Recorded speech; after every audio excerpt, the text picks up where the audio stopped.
అమర్ బాగి రాతో అప్పుడే హాల్లో వస్తూ ఉంటారు. పాతు రెడీ అయ్యి రావడం గమనిస్తూ ఉంటారు. ఇదేంటి ఇంత పొద్దున్నే ఇలా రెడీ అయ్యి వేంటాడు అమర్ అనగానే మనుతో బయటికి వెళ్తున్నా అని పాతు అనగానే పోన్లే మను నువ్వు బయటికి వెళ్తున్నారు, ఇలా టైం స్పెండ్ చేయడం మంచిదే, ఇద్దరి మధ్య మంచి అండర్స్టాండింగ్ వస్తుందిలే అని అమర్ అంటూ ఉంటారు. అప్పుడే ఇంకా మనోహరి యాదం వస్తూ ఉంటారు.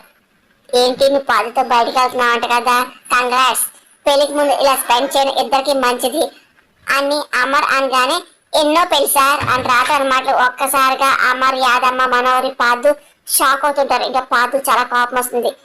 ఎన్నో పెళ్లి రాథోడ్ అని పాదు అనగానే మనోహరికి ఇది రెండో పెళ్లి కదా పాదు గారు అని బాగి అనగానే పాదు అమర్ షాక్ అయిపోతూ ఉంటారు.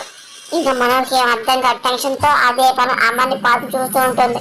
ఇంకా యాదమ్మ అలాగే మనం గమనిస్తూ ఉంటుంది. బాగి అలాగే మనోహర్ చూస్తూ ఉంటుంది.